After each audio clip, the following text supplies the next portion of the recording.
Ibadat yang bersorak-sorak bagi namamu.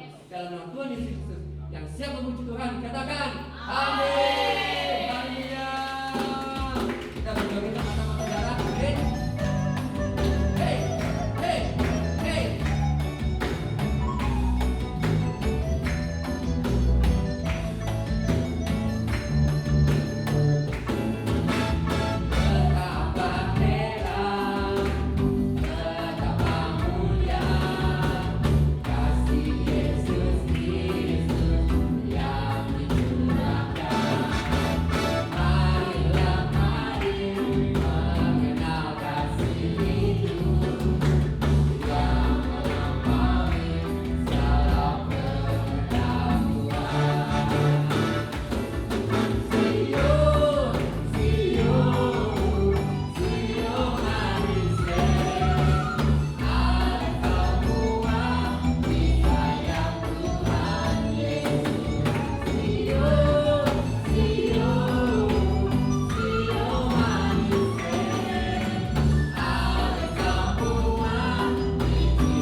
Bapa di surga, Bapa yang kami sembah di dalam nama Tuhan Yesus. Kami bersyukur kalau pada pagi hari ini kami boleh berhimpun, bertemu dengan Tuhan lewat pemberitaan firman. Tuhan, terima kasih buat kesempatan yang indah ini ya Bapa. Kami tahu keadaan dunia semakin suram. Itu sebabnya kami perlu datang kepada Tuhan. Kami perlu berlindung di dalam kasih sayangnya Tuhan. Ya Bapa, terima kasih. Sampaikanlah isi hatimu, yaitu firman-Mu sendiri ya Tuhan, agar kami boleh mendapat kekuatan baru. Bapa di surga, terima kasih, kami bersyukur, berkati dan urapi kami semua yang ada di sini. Di dalam nama Tuhan Yesus kami sudah berdoa. Yang diberkati, sama-sama kita berkata, amin. Haleluya, puji Tuhan. David, terima kasih, puji Tuhan. Saudara-saudara, pujian tadi menyebut bahwa kita adalah sahabatnya Tuhan Yesus. Luar biasa. Dia yang sudah berkorban sedemikian rupa, dia sahabat kita, saudara-saudara. Saudara-saudara, sudah sepatutnya di dalam kehidupan kita harus semakin taat dan semakin setia kepada Yesus Kristus Tuhan kita. Ya saudara-saudara, firman Tuhan berkata, jadi siapa yang ada di dalam Yesus Kristus, dia adalah ciptaan baru. Siapa yang ada di dalam Yesus Kristus, dia adalah ciptaan baru. Tidak semua orang Kristen, tidak semua ada di dalam Yesus Kristus. Tetapi setiap orang yang ada di dalam Yesus Kristus, pasti dia orang Kristen. Saudara-saudara, itu sebabnya saya berkata bahwa saudara harus mulai menyadari kondisi keadaan zaman akhir ini. Silent killer, pembunuh secara diam-diam. Orang Kristen gak sadar itu saudara. Ada pembunuh secara diam-diam yang lebih terarah kepada orang yang sudah percaya. Saudara-saudara, makanya kita harus lebih berhati-hati. Kerjakanlah keselamatanmu, kerjakanlah keselamatanmu dengan takut dan gentar. Artinya kita harus lebih sungguh-sungguh di dalam ketaatan kita kepada Tuhan Yesus. Kalau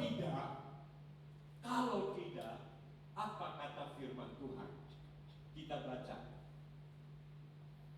baca di dalam Injil Matius pasal 7 ayat 21 sampai 23. Matius pasal 7 ayat 21 sampai 23. Perhatikan saudara-saudara. Saya akan membacanya lambat-lambat untuk kita semua. Bukan setiap orang yang berseru kepadaku, Tuhan, Tuhan, akan masuk ke dalam kerajaan surga. Apa ini saudara? Bukankah kita adalah orang percaya yang di dalam doa apabila ada pergumulan berseru, berteriak Tuhan, Tuhan? Ini mengerikan saudara. Saya biasa datang membawa istri. Sekarang istri saya tidak ikut. Sebab dalam kondisi yang jalan pun tertati-tati dan merasa sakit. Dan dia terus berseru, Yesus, Yesus. Saya sebagai suaminya juga sama. Karena saya tidak tega melihat kesakitan yang dialami oleh istri saya, saudara-saudara. Itu sebabnya, saudara-saudara, saya bisa membayangkan banyak orang yang susah yang menderita berseru. Bahkan orang yang katanya percaya juga, dengan lingkungan gereja dia berseru, Tuhan, Tuhan. Tetapi apa kata Tuhan Yesus? Bukan setiap orang yang berseru dalam kerajaan sorga. Padahal kerajaan sorga itu idaman kita. Kita tidak mau masuk di neraka. Hanya ada dua tempat, sorga atau neraka. Kita ingin sorga bersama dengan Tuhan Yesus. Yang masuk dalam kerajaan sorga hanya melainkan Dia yang melakukan kehendak Bapakku. Dia yang melakukan kehendak Bapakku di surga. Apakah semua orang Kristen, jemaat biasa, hamba-hamba Tuhan, bahkan pengkhotbah seperti saya, saudara-saudara, melakukan kehendak Bapa apa enggak? Kalau tidak, saya bilang ada pembunuh diam-diam. Akhirnya kita bukannya berjalan menuju surga, tetapi kita berjalan menuju neraka. 22 ayat 22. Yuk.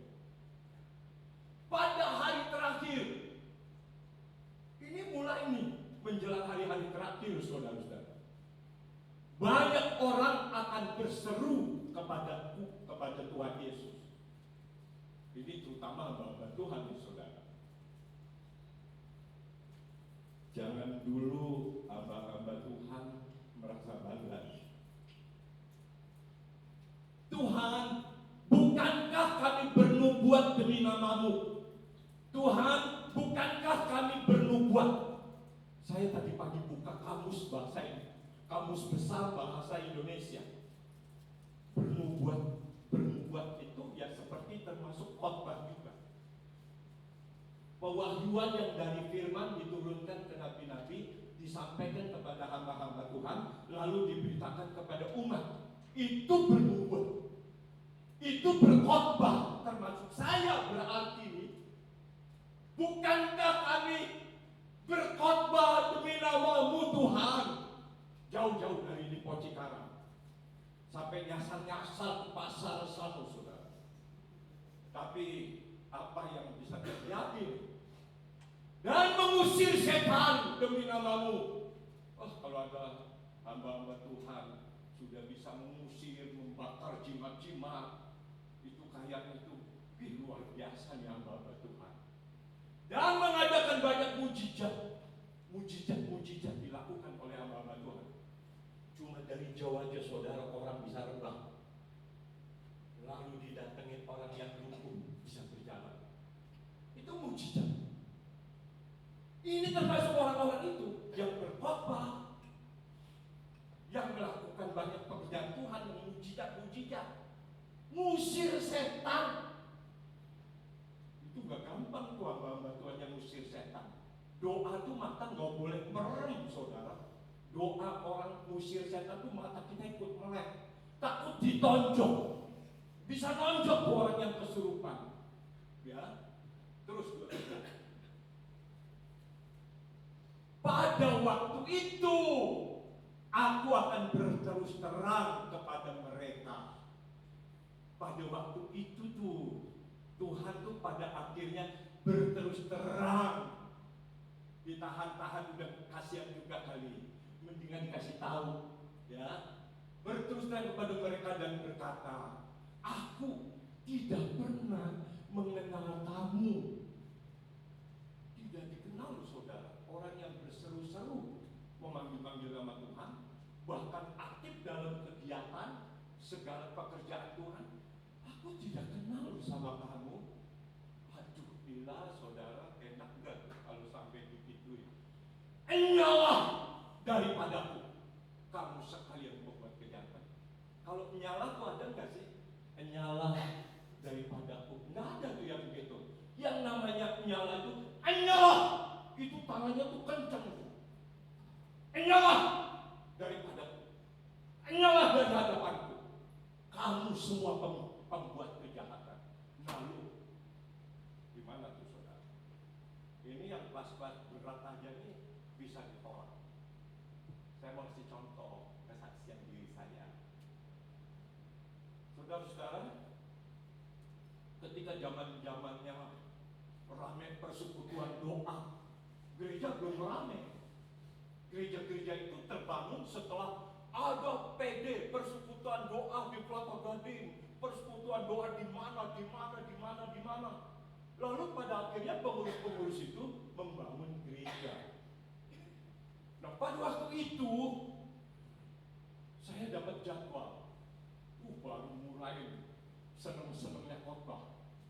Dapat jadwal, Pak Pandu, itu hari Selasa, ibadah persekutuan doa Kelapa Gading, Bukit Zaitun. Pak Pandu Selasa depan, Pak Pandu yang khotbahnya. Ya iyalah saudara, senengnya saya mau khotbah di depan orang-orang Kelapa Gading. Kira-kira 5 kali inilah banyaknya saya bangun. Itu Selasa lewat, Rebo, Kamis, saya berangkat ke Mangga 2. Kemana? Ke toko-toko kacamata. Lalu saya milih-milih kacamata, pilih indong yang cocok dengan muka saya. Kacamata. Wah, dipilih-pilih. Akhirnya nemu kacamata mereknya Bulgari. Pada waktu itu, Bulgari itu parfum, saudara-saudara. Itu parfum kesenangan saya. Makanya ketika saya dapat kesempatan untuk jalan-jalan ke Amerika dari kantor tempat saya kerja, pas ada launching parfum Bulgari di sana, sedangkan di Indonesia saya udah beli, tapi di sana sedang ada obral. Saya beli beberapa botol, saudara.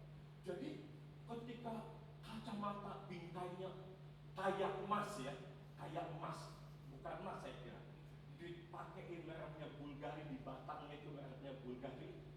Wah iya, aduh, hari Selasa depan ini selesai nggak di kacamata? Udah, Bapak datang di hari Senin juga udah siap. Selasa aja saya datang, Selasa siang. Soalnya saya mau pakai yang malam jam 7. Oke Pak. Selasa berikutnya tuh, saudara, saya datang jam 2 udah nyampe di Mangga 2. Udah perhitungan, sudah bayar. Udah saya bayar buyur dulu tuh Kelapa Gading. Menjelang ada ibadah persekutuan doa, itu saya nungguin orang mimpin pujian tuh biasa, tapi perasaan tuh lama banget. Lama banget mimpin pujian ulang-ulang dulu. Nggak tahan pengen tampil dengan kacamata Bulgari. Dengan kacamata Bulgari mau tampil seperti itu. Wah iyalah, akhirnya mulai siap-siap. Lagu terakhir mau mengundang saya khotbah, saya udah pakai di kacamata. Tiba-tiba ada pengurus datang. Kan banyak pengurusnya itu karena persekutuan doa gede. Pengurus doa datang membawa tamu, bisik-bisik kepada yang lain, terus nyampein ke saya, Pak Pandu, diseling kesaksian dulu ya. Siapa emang? Ini orang kepercayaan Presiden Gus Dur, mantan jenderal polisi. Dia bersaksi anak Tuhan. Ya udah boleh. Saudara, aduh, mestinya udah tampil di soal. Udah begitu. Orang kepercayaan Presiden Gus Dur. Tahu kesaksiannya? 1 jam langsung. Jadi itu udah malam. Jelas setelah dia selesai kesaksian, puji-pujian, di saya dibisiki Pak Pandu, dikasih oleh Pak Pandu. Ampun dah. Saya merenung pulang dari Kelapa Gading ke Tanjung Priok. Waktu itu masih tinggal di Tanjung. Oh enggak, udah di Lipo. Saya merenung, apa salahnya Tuhan, apa salahnya Tuhan. 4 hari baru ada jawaban dari Tuhan. Kamu bukan memberitakan aku, tetapi kamu mau memberitakan dirimu sendiri. Itu. Aduh Tuhan, terima kasih Tuhan. Sampai gagal saya jadi gak sombong. Jadi itu baru persoalan yang kecil saja. Tuhan begitu detail teliti. Hei hambaku, kamu tidak boleh sampai kamu begitu. Ingin tampil tidak sedikit pada waktu ini. Pengkhotbah muda seangkat jempol khotbahnya. Tapi hati-hati. Pembunuh diam-diam. Begitu ada roh kesombongan, roh bangga, apalagi kalau hamba Tuhan yang muda itu jalan aja nggak nempel sepatunya di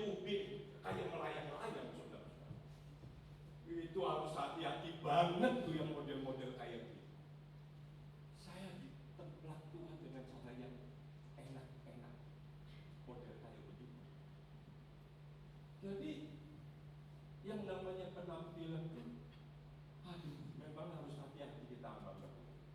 Banyak yang jatuh sudah. Ada seorang penjaga koran, tukang keliling, ini kena, terus dipungut mantuk sama ketua sinode. Ini bukan GPI, sinode lain. Karena dari sinode itu saya banyak kenal hamba-hamba Tuhan. Itu dipungut mantuk. Ya iyalah, kalau ketemu pendeta-pendeta lain itu, aduh, begitu mulu. Tapi begitu dia udah kita teologianya panjang-panjang. Itu teman saya yang pendeta senior tuh, nyapa dia aja nggak kenal. Begitu doang tuh. Itu kalau roh kesombongan masuk, maaf Tuhan kalau saya nggak masuk surga. Roh kesombongan, penghidup diam-diam. Banyak orang Kristen tidak sadar dalam hal itu, saudara-saudara. Sedih. Lalu kalau begitu, apa yang harus dilakukan, saudara-saudara? Kita tinggal teruskan aja. Ya tadi sampai ayat 23. Tapi sebelum nyampe ke sini, tadi firman Tuhan menghendaki supaya mereka yang melakukan kehendak Bapa. Kehendak Bapa itu apa? Semua ayat firman Tuhan yang ada di Alkitab itu kehendak Bapa, saudara. Yang paling utama, hukum di atas segala hukum, kasihilah Tuhan Allahmu dengan segenap hatimu, jiwamu, kekuatanmu, dan akal budimu, dan kasihilah sesamamu manusia seperti kamu mengasihi diri sendiri. Jadi kita mula-mula vertikal, mengasihi Tuhan Allahmu, ini hukum-hukum yang paling utama. Baru kita mengasihi sesama. Kelihatannya ini kelihatannya bisa. Tapi untuk yang begini nih, kasihlah sesamamu manusia seperti dirimu sendiri. Banyak orang gagal. Banyak yang gagal.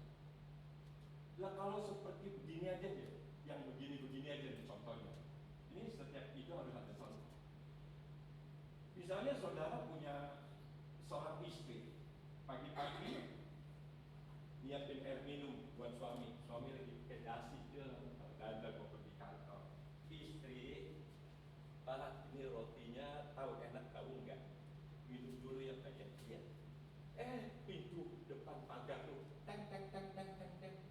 Ini si Unci ngeliat, langsung mukanya asem. Dia ngomong ke suaminya, no lihat no ade lu no. Nongol lagi nongol, sebel gue rasanya. Anak Tuhan itu saudara, sebel gue melihatnya. Lu jangan begitu dong, Moy. Dipanggil masih amoy walaupun dia istri juga saudara. Jangan begitu. Di mana nggak sebel Pak? Belum lama lu, baru seminggu lebih kita udah ngasih duit. Kok sekarang datang mau ngapain itu? Pasti mau minta lagi. Makanya jangan dibiasain. Tadi Rahmat ngasih kopi, ngasih minum teh sama roti. Sekarang ngomel. Makanya jangan dibiasain. Itu sebabnya kalau papa suka ngebiasain. Aduh, ini suami, ini istri, ono ade. Ade itu orang susah. Tuhan, gimana nih Tuhan atasinya? Tuhan dapat hikmah. Saya mau tanya sama kamu. Coba lu jawab ya, Mom. Dia aja tuh sambil megangin nampan gitu. Nungguin suaminya mau nanya. Boy, mau nggak suami kamu jadi dia yang tangannya begitu, atau suami kamu yang tangannya begitu? Jawab sekarang, supaya Tuhan tahu, supaya Tuhan dengar. Kamu mau suami kamu? Loh, kayak dia, tangannya begitu. Bahkan kalau perlu, dorong.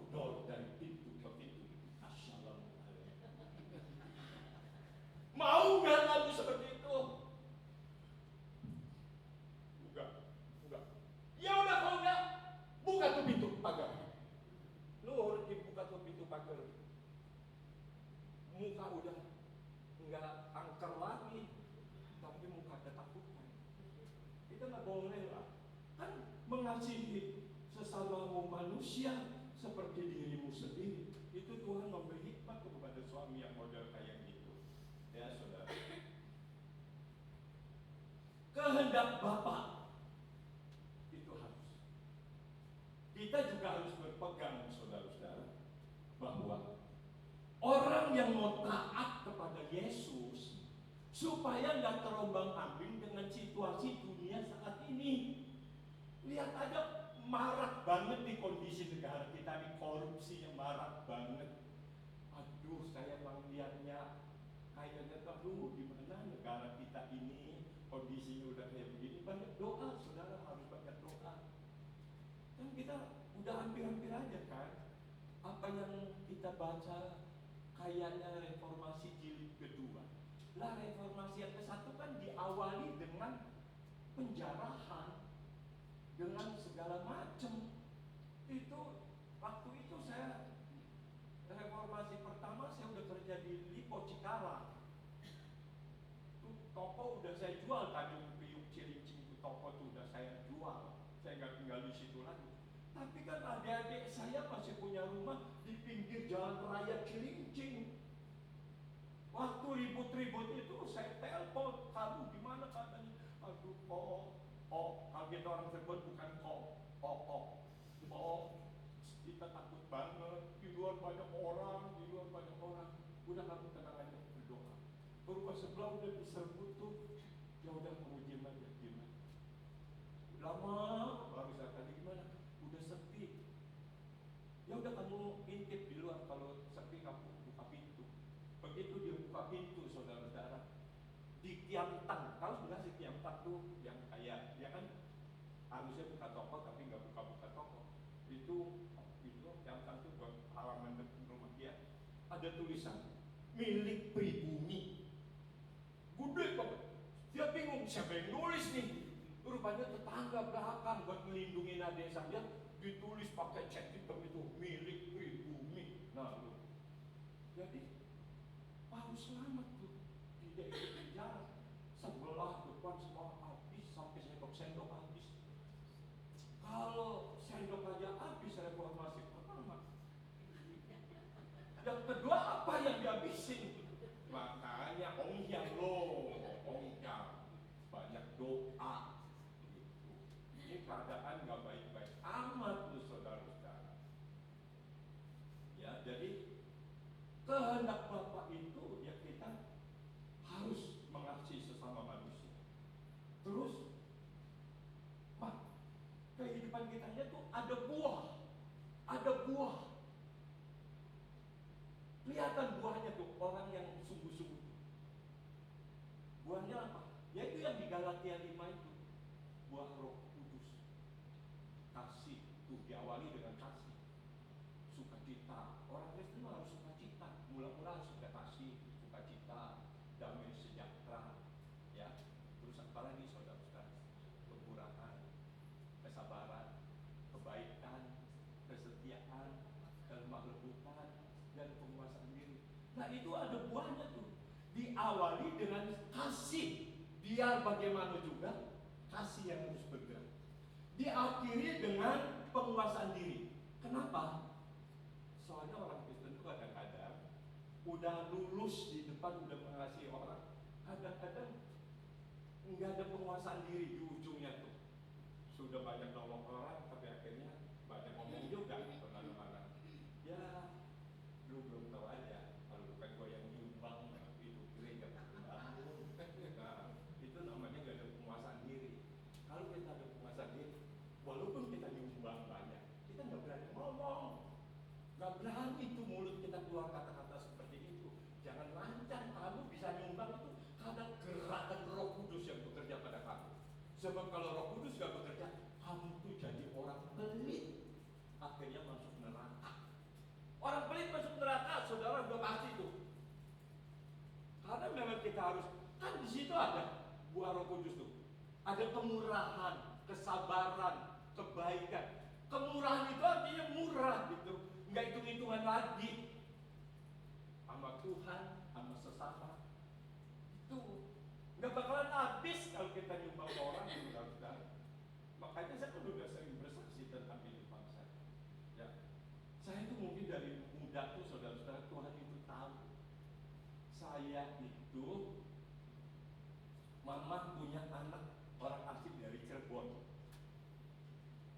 ketika Koko udah kawin, lalu Cici udah kawin, jadi dia udah punya Cici. Lalu teman-teman saya tuh suka naik beca bareng gitu waktu di Cilincing Tanjung Priok. Pandu, kamu kan punya sok orang Batak. Oh, saya istrinya orang Batak. Tahu saya ngomong apa? Bagaimana sok kamu orang Batak? Sebel gua mau orang Batak. Itu saudara dia adikku mulut. Dari sekian banyak perempuan, banyak tuh, enggak banyak sampai sekeranjang enggak. Pertama, pacar saya yang perempuan saya senengin, namanya Au Meili, saya Au, putus. Kedua, Liong Meili lagi dapatnya, putus karena dia telah menikah dengan karyawan Indosiar. Yang ketiga, Meili, ya ini istri saya, Meili lagi. Waktu daftar di kepala kampung dibakar, orang Bangka itu agak cadel.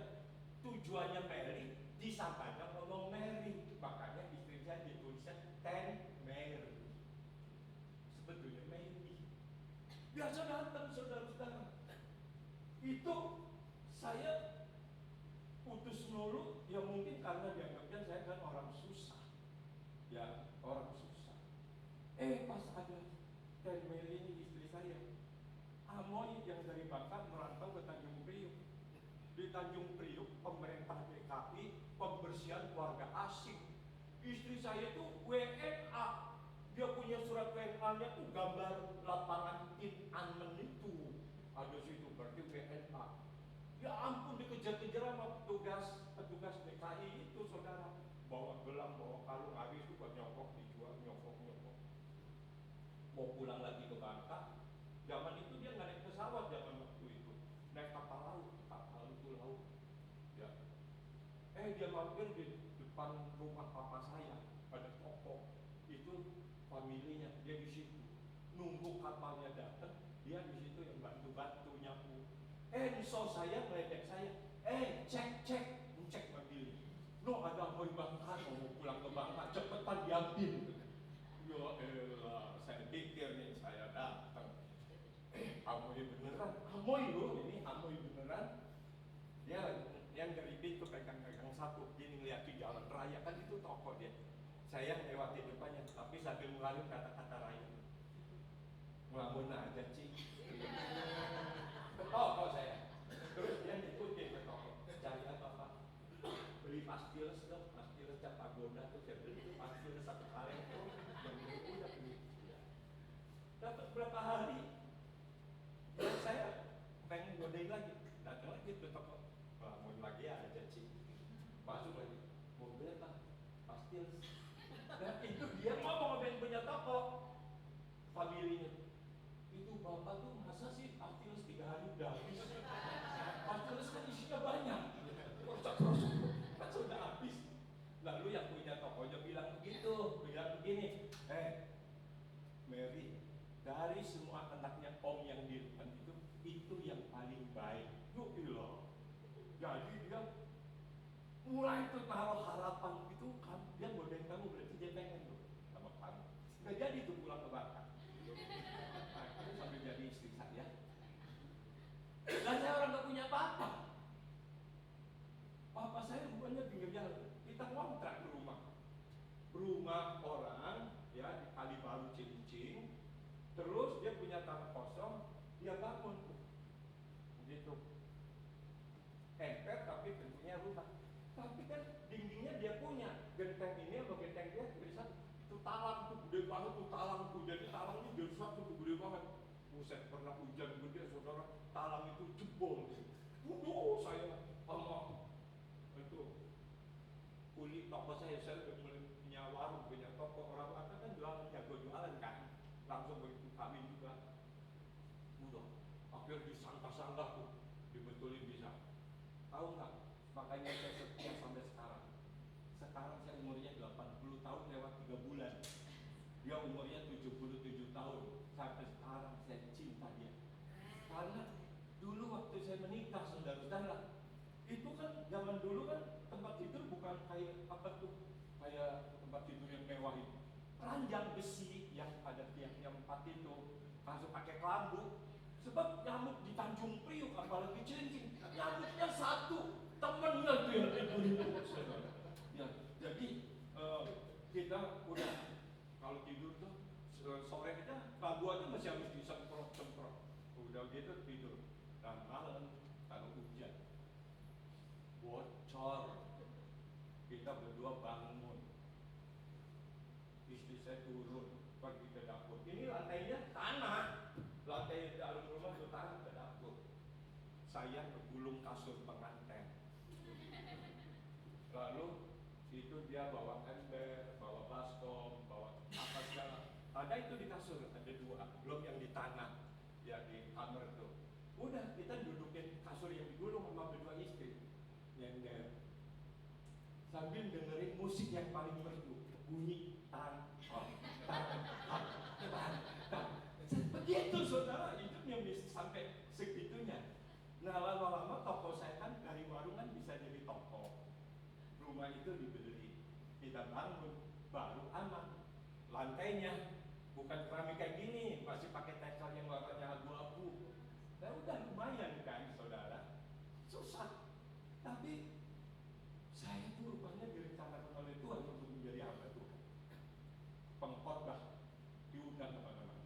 Namanya Pandu Wirantara, memandu seluruh wilayah Nusantara.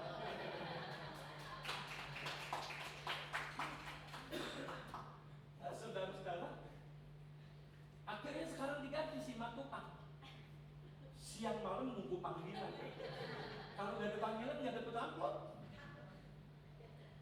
Nah, saudara-saudara, jadi akhirnya hidup bergaul dengan Tuhan, setia dan taat.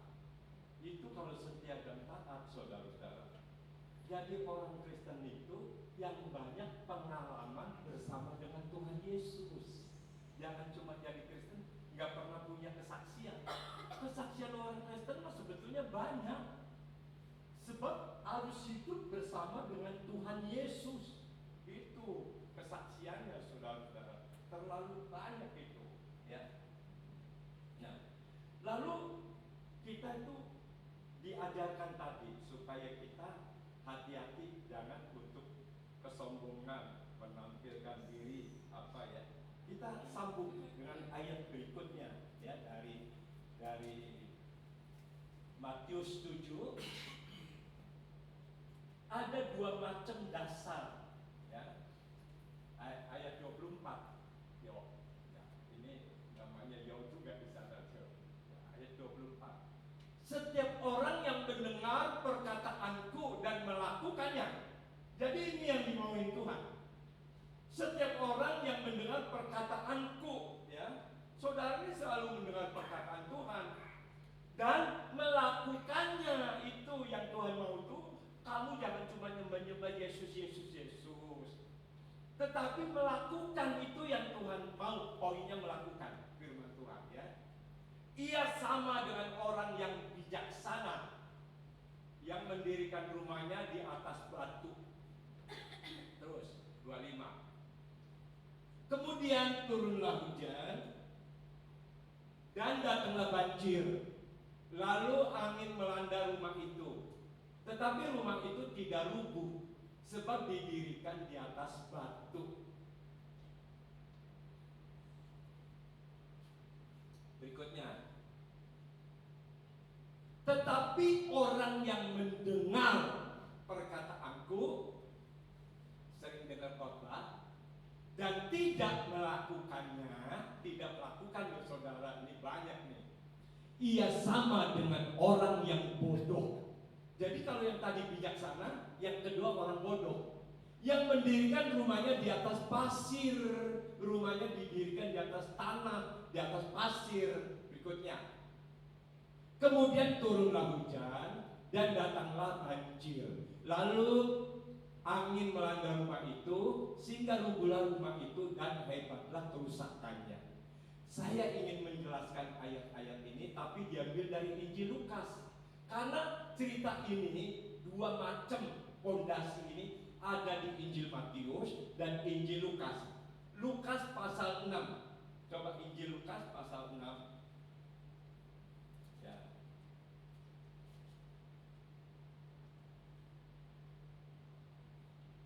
Lukas pasal 6, judulnya sama, dua macam dasar. Ayat 46. Ya, nah ini. Saya jelaskan ini lebih jelas. Mengapa kamu berseru kepadaku, Tuhan, Tuhan, padahal kamu tidak melakukan apa yang aku katakan? Tuh ya, ini sama, mengulang. Terus 47. Setiap orang yang datang kepadaku dan mendengarkan perkataanku serta melakukannya. Nah ini, serta melakukannya, aku akan menyatakan kepadamu dengan siapa ia dapat disamakan. Dengan siapa ia dapat disamakan? Orang yang datang kepada Tuhan, mendengarkan perkataan Tuhan dan melakukannya, maka aku akan menyatakan kepadamu dengan siapa aku akan mengatakan orang ini, ya. Ia sama dengan seorang yang mendirikan rumah. Orang itu menggali dalam-dalam dan meletakkan dasarnya di atas batu. Ketika datang air bah dan banjir melanda rumah itu tidak digoyahkan karena rumah itu kokoh dibangun. Nah, ini saya jelasin. Jadi orang yang mendengar perkataan Tuhan, saudara-saudara, balik lagi ayat tadi, ya, dan melakukannya, itu sama dengan orang yang seperti begini. Orang yang betul-betul rajin. Dia lihat, waduh, ini tanah bagus banget ya. Hebat banget nih. Keras ini tanah. Tapi apakah benar nih tanah kuat? Kalau seandainya ada banjir dari sungai itu datang, tanah ini kuat apa enggak ya? Jadi dia mikir. Maka orang itu menggali dalam-dalam, tanahnya, pasirnya itu dibuat, dia taruh batu besar. Baru di atas batu itu dipasang fondasi. Begitu saudara, dia bangun. Memang capek, tapi dia pakai otak. Ini tanah keras memang. Tapi bagaimana kalau satu waktu? Apakah tahun depan? Apakah beberapa bulan lagi ada banjir datang? Kuat enggak di tanah? Karena tanah di Lipo itu goyang, saudara. Kalau banjir lepek, karena dulunya bekas pabrik buat bangun batu bata dan genteng, lempung, tanah liat. Jadi kalau lagi panas, kencang di tanah. Jadi kalau musim hujan, biak. Wah, nah ini orang berpikir ke situ, dia gali fondasinya, dia bangun rumahnya, dan akhirnya rumahnya bisa berdiri. Benar, ketika hujan gede, sungai meluap, banjir, rumah itu nggak rubuh karena dibangun di atas fondasi yang kuat. Harus seperti ini.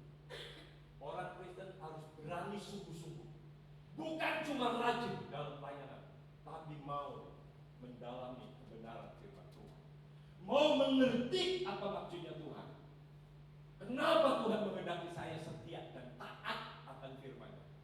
Apa maksudnya? Jadi jangan cuma jadi orang Kristen sekedar KTP-nya Kristen doang, begitu jadi pejabat korupsi. Bukan cuma itu, tetapi kuat, saudara-saudara. Itu yang dimaksudkan. Ayat yang berikutnya, akan tetapi barang siapa mendengar perkataanku tetapi tidak melakukannya,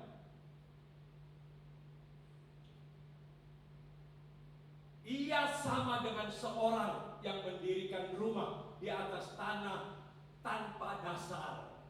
Ketika banjir melandanya, rumah itu segera rubuh dan hebatlah kerusakannya. Jadi ini orang kedua beda dengan orang yang tadi.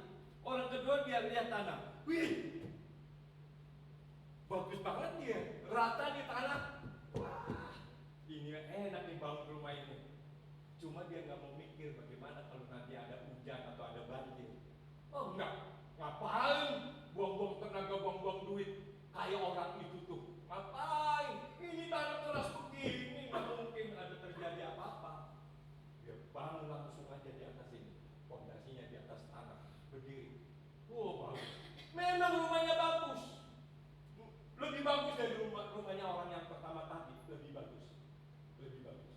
Banyak orang Kristen. Bagus. Bagus. Semua kelihatannya hamba Tuhan. Lalu apa yang membedakan? Ketika masalah datang, ketika banjir datang, badai datang, rumah yang dibangun di atas pasir atau di atas tanah roboh sebab nggak kuat.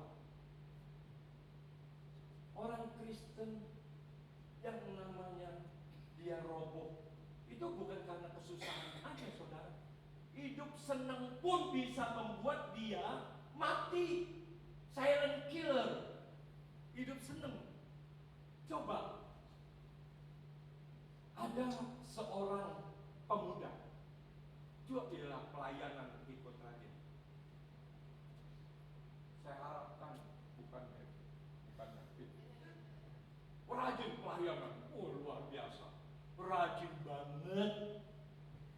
Akhirnya punya istri di gereja itu, punya istri, masih rajin. Karena karena si pemuda ini rajin, dia kan juga harus menghidupi istri. Untuk pelayanan doang, ya nggak cukup lah buat rumah tangga. Dia kerja di kantor, disayang sama bos. Disayang sama bos. Dipercaya pegang satu perusahaan. Mula-mula pegang kunci gudang. Lama-lama perusahaan itu dia kuasai. Itu si pemuda yang tadinya rajin, udah sibuk dengan kerjaan itu, gaji gede, dia dikasih tanggung jawab, jadi istrinya doang yang ke gereja. Ditanya sama istrinya pendeta, "Sis, mana Brur?" "Itu tante, sekarang masih sibuk tante. Aduh, bosnya memang sayang sama dia, jadi dia yang dipercaya ngurus tuh." "Oh, minggu depannya lagi Brur nggak ikut ke gereja?" "Iya tante, saya udah ngomel-ngomel aja tuh, nggak datang, nggak pergi, katanya sibuk banget. Dijemput sama bosnya pagi-pagi, tahu mau kemana." Udah gitu. Lama akhirnya bertahun tuh. Lebih sering istrinya doang. Satu waktu datang berdua ke gereja, duduk, culun duduknya juga. Aduh, puji Tuhan datang berdua. Dia tante doain tante di PHK suami saya. Nah, sesudah di PHK mau datang ke gereja minta didoain. Itu betul-betul saudara. Tapi masih untung lah, di PHK larinya datang ke tante gereja, ke open day minta didoain. Masih untung nggak datang berdukun. Ya. Jadi saudara-saudara, membuat orang jatuh itu tidak saja penderitaan loh. Tidak. Hidup senang, diangkat, dilambungkan, dimuliakan oleh Tuhan, itu bisa. Itu bisa. Makanya firman Tuhan tertulis, "Janganlah kamu mengasihi dunia dan apa yang ada di dalamnya." Itu firman Tuhan. Janganlah kamu mengasihi dunia dengan segala apa yang ada di dalamnya. Sebab setiap orang yang mengasihi dunia, maka kasih akan Bapa tidak ada. Kasih akan Tuhan Yesus tidak ada. Jadi gini, pada waktu kita mula-mula rajin apa, ini kasih akan Bapa nih, nempel. Kemana-mana, haleluya, puji Tuhan. Nempel kasih kepada Tuhan Yesus. Nah saudara, begitu dia mengasihi dunia, hartanya makin banyak. Saudara-saudara, sebab setiap orang yang mengasihi dunia, maka kasih akan Bapa tidak ada pada orang itu. Kasihnya tidak ada. Tapi orangnya masih Kristen, masih Kristen.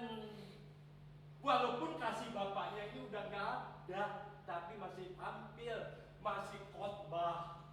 Tapi sesungguhnya itu Kristen cuma topeng doang. Tidak punya kasih kepada Bapa di sorga. Hati-hati saudara.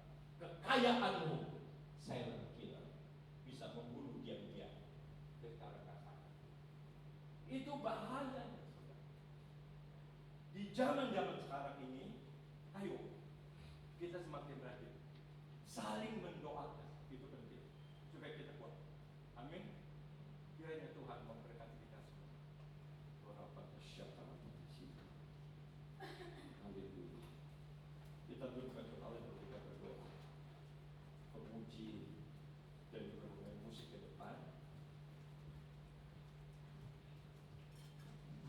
Saya tuh di mobil ada nyanyi lagu apa ya? Ayatnya kok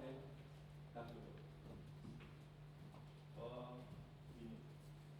Zaman sekarang berjagalah ya.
Situasi keadaan dunia saat ini, hamba bersyukur dapat mengingatkan kepada anak-anak muda saat ini agar berjaga-jaga, karena memang kondisi dunia menggemparkan.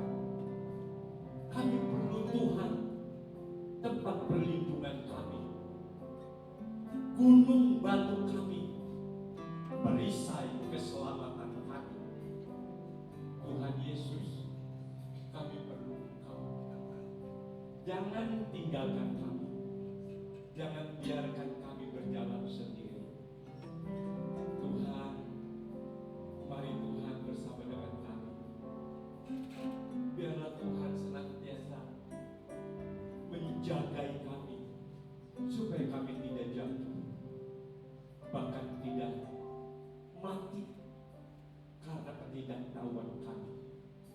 Tuhan Yesus, terima kasih untuk firman-Mu. Berkatilah semuanya ya Tuhan, semuanya dikuatkan. Terima kasih. Di dalam nama Tuhan Yesus, kami bersyukur sudah menerima berkat. Yang sudah menerima berkat, sama-sama kita berkata, amin. Silakan.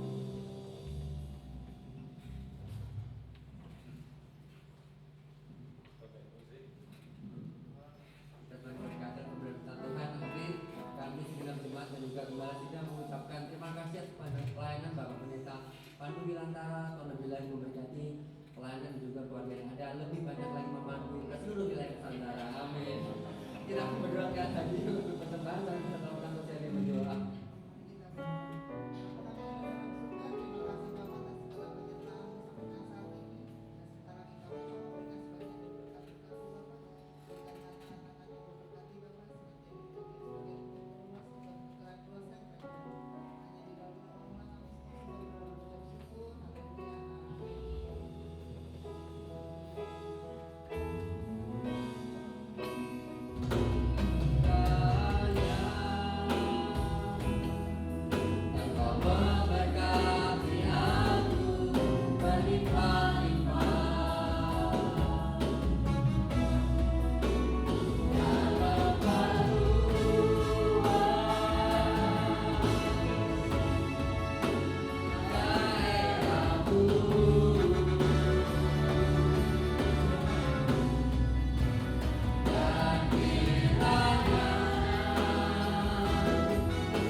Dan bagi anak-anak dan remaja, ayo gabung dalam ibadah PCC Kids dan PCC Teens setiap minggu ketiga, keempat, dan kelima jam 10 pagi.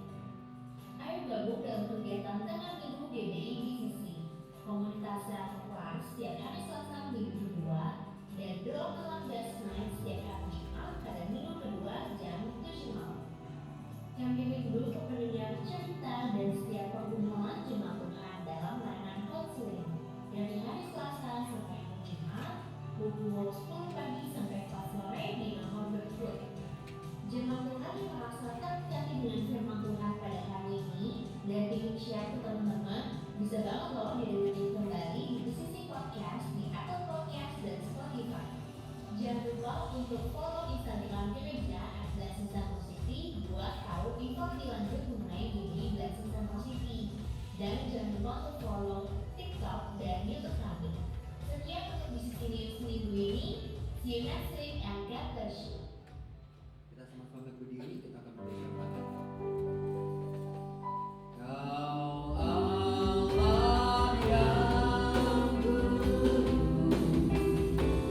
Kau Allah yang dulu,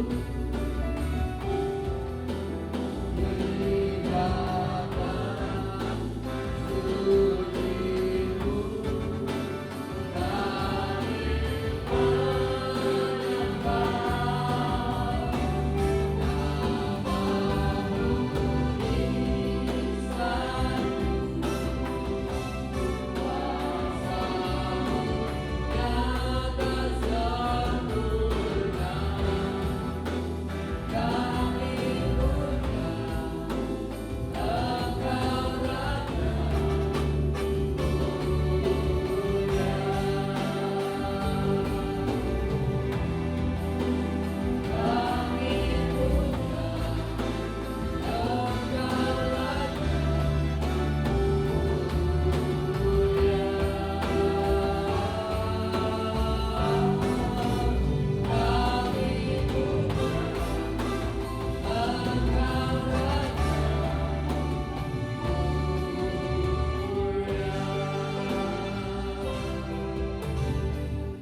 kita akan menerima berkat dari Tuhan. Oleh sebab itu arahkan hatimu dan pikiranmu hanya terfokus kepada Tuhan Yesus dengan mengangkat kedua tangan kita, tanda kita berserah dan tanda siap untuk diberkati oleh Tuhan Yesus Kristus.